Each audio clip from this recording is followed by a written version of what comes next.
বাংলাদেশ জাতীয়তাবাদী দল, এই উত্তর জলম ইউনিয়ন যুব দল, স্বেচ্ছাসেবক দল, ছাত্র দল ও অঙ্গ সংগঠন নেতৃবৃন্দের আয়োজনে আজকের এই কর্মী সভার সম্মানিত সভাপতি মঞ্চে উপস্থিত রয়েছেন।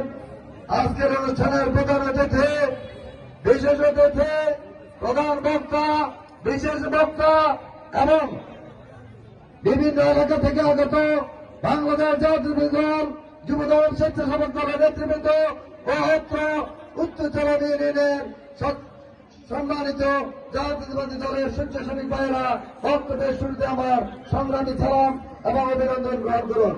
সম্মানিত উপস্থিতি, আজকের এই কর্মী সভা প্রদান করে এই উত্তর জেলার মাঠে বিএনপির ঘাটে আমরা সকালবেলা দেখেছি এই প্রোগ্রামকে নিয়ে ষড়যন্ত্র হচ্ছে, কিন্তু তারপরেও আজকের এই প্রস্তুতি প্রদান করে বাংলাদেশ জাতীয়তাবাদী দলকে কোন শক্তি, কোন অনৈতিক কর্মকাণ্ড দিয়ে দমিয়ে রাখা যাবে না।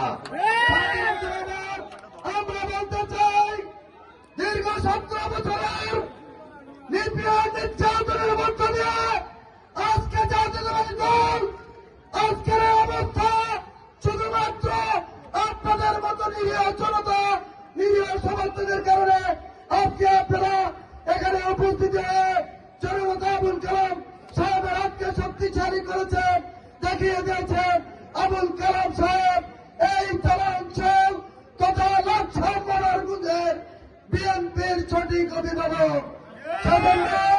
আমি মনোহরগঞ্জ উপজেলা বাংলাদেশ জাতীয়তাবাদী যুব দলের পক্ষ থেকে আপনাদেরকে অভিনন্দন জানিয়ে আমার বক্তব্য শেষ করছি।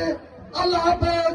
বাংলাদেশ জিন্দাবাদ, বাংলাদেশ জাতীয়তাবাদী যুব দল জিন্দাবাদ, শহীদ মরহুম দেশ নেত্রী বেগম খালেদা জিয়া জিন্দাবাদ, তারুণ্যের অহংকার দেশ নায়ক তারেক রহমান জিন্দাবাদ। সবাইকে ধন্যবাদ।